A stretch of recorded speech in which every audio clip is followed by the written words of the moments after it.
Selamat malam Bapak Ibu saudara-saudari yang terkasih di dalam Tuhan. Kembali pada malam hari ini kita akan merenungkan kebenaran firman Tuhan. Namun sebelumnya saya mengajak kita bersama untuk menyiapkan hati kita. Mari kita tenang, mari kita satu dalam doa meminta Roh Kudus kepada Tuhan. Mari kita berdoa. Tuhan Yesus yang begitu baik dalam kehidupan kami sungguh mengucap syukur untuk segala penyertaan Tuhan, untuk kasih Tuhan yang masih boleh kami rasakan hingga pada malam hari ini. Tuhan Yesus, saat ini kami hendak mendengarkan firman-Mu, kami hendak mendengarkan tuntunan Tuhan bagi kehidupan kami. Kami mohon hikmat Roh Kudus-Mu untuk dapat menuntun kami agar kami boleh memahami, lalu kami boleh melakukan apa yang Tuhan sampaikan kepada kami. Ini doa kami ya Tuhan, di dalam nama Tuhan Yesus kami sudah berdoa. Amin. Ibu Bapak dan Saudara yang terkasih, pada malam hari ini bacaan Alkitab kita diambil dari Kisah Para Rasul pasal 7. Kisah Para Rasul pasal 7 ayat 37 sampai 39. Kisah Para Rasul pasal 7 ayat 37 sampai 39 yang menyatakan demikian. Musa ini pula lah yang berkata kepada orang Israel, "Seorang nabi seperti aku ini akan dibangkitkan Allah bagimu dari antara saudara-saudaramu."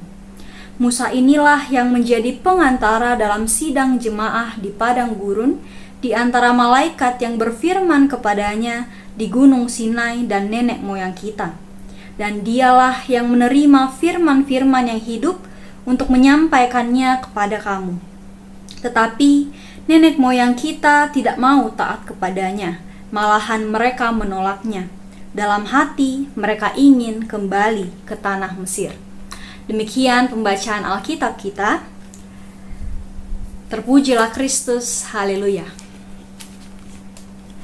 Ibu Bapak dan Saudara yang kekasih, bacaan Alkitab kita pada malam hari ini masih berbicara tentang karya Musa yang diceritakan kembali oleh Stefanus.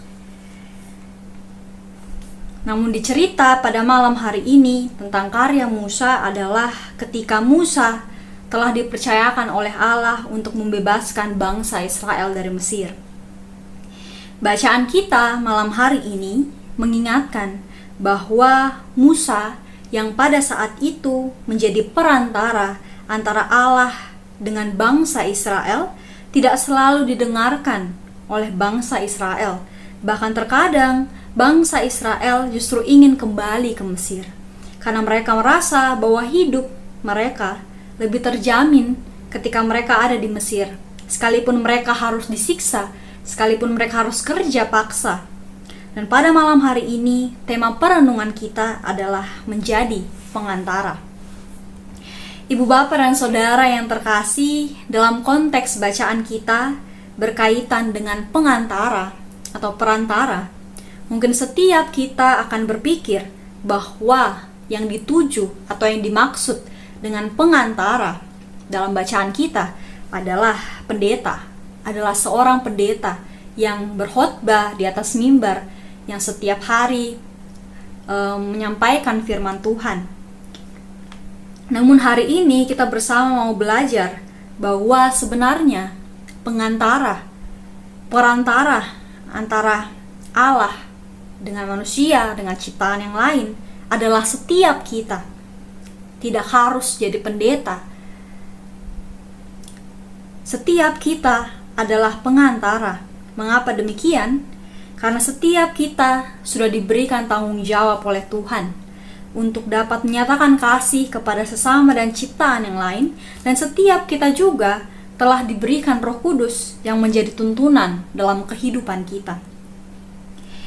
Dalam keluarga kita mungkin ada orang tua yang menjadi perantara antara anaknya dengan Allah, mengajarkan hal yang baik yang harus dilakukan oleh setiap anak-anak Tuhan.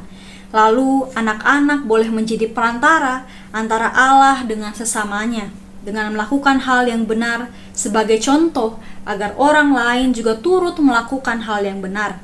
Ataupun dalam kehidupan seorang anak, setiap kita boleh menyatakan kasih kepada sesama agar kasih Allah boleh dirasakan oleh sesama kita. Hal menarik yang bisa kita pelajari dari bacaan kita hari ini, selain kita menyadari bahwa setiap kita adalah pengantara, bahwa ketika kita menjadi pengantara atau perantara, tidak selalu hal baik yang kita lakukan atau yang kita utarakan itu dapat diterima dengan baik oleh orang-orang di sekitar kita. Sama seperti Musa yang tidak selalu didengarkan oleh bangsa Israel pada saat itu. Namun, Musa tidak berhenti untuk melakukan tanggung jawab yang sudah Tuhan berikan kepada dia. Dia tetap menuntun bangsa Israel. Dia tetap ada buat bangsa Israel, walaupun sekalipun dia pernah hampir menyerah, tapi dia tetap melakukan tanggung jawab itu, menjadi perantara antara bangsa Israel dengan Allah. Hal itu juga menjadi pengingat bahwa kita harus tetap hidup sebagai perantara, sekalipun mungkin dalam prakteknya kita sering ditolak oleh orang lain. Nah, Ibu Bapa, sebagai tanda bahwa kita adalah orang-orang yang adalah perantara Allah dengan orang lain atau ciptaan yang lain, setiap hari kita boleh diberikan kesempatan untuk mendengarkan firman Tuhan. Jemaat GPIB Bukit Harapan sendiri, setiap pagi, setiap malam, selalu diizinkan untuk merenungkan firman Tuhan. Ini adalah tanda bahwa setiap kita selalu dipanggil untuk boleh mengerti dan beroleh hikmat Tuhan, agar kita dapat hidup sebagai perantara atau pengantara. Nah, hal penting yang harus kita pahami juga, pengantara tidak selalu harus berbicara, mengatakan apa yang benar, harus harus berkhotbah mungkin seperti pendeta, tidak. Tapi pengantara itu justru bisa menjadi teladan dalam perilakunya sehari-hari. Pengantara bisa menunjukkan perilaku hidup yang membawa damai bagi orang lain, yang dapat sungguh-sungguh membuat orang lain merasakan bahwa Tuhan dekat kepadanya melalui kehadiran kita sebagai pengantara. Nah, Ibu Bapa dan Saudara, di masa pandemi ini, hal kecil yang bisa kita lakukan sebagai pengantara antara Allah dengan sesama kita yang ada adalah dengan memberi semangat, memberi dukungan, memberi topangan untuk sesama kita. Kepada teman yang sedang berjuang, mungkin karena kehilangan pekerjaan, mungkin karena terpapar COVID, karena kehilangan anggota keluarga, kita bisa saling mendengar, kita bisa saling menopang, mendengarkan ceritanya, kita bisa mendoakan mereka, kita bisa hadir bersama-sama dengan mereka, sebagai tanda bahwa kita betul-betul mengerjakan tanggung jawab kita sebagai pengantara antara Allah dan sesama kita. Sebagaimana yang dilakukan sekarang oleh GPIB Bukit Harapan, setiap hari Sabtu ada malam doa dan pengharapan, di mana di situ kita bisa saling sharing apa yang menjadi pergumulan kita bisa saling menguatkan satu dengan yang lain. Itulah sebuah tanda bahwa kita bisa menjadi pengantara antara Allah dengan sesama kita. Jadi, sudahkah kita betul-betul menjadi pengantara antara Allah dan dengan sesama kita? Mari kita bersama-sama merenungkannya secara pribadi. Kiranya firman Tuhan dapat kita pahami, lalu kita lakukan dalam kehidupan kita sehari-hari. Tuhan Yesus memberkati setiap kita. Amin. Mari kita satu dalam doa, kita berdoa. Tuhan Yesus yang baik, terima kasih Tuhan untuk firman Tuhan yang boleh kami dengarkan pada malam hari ini.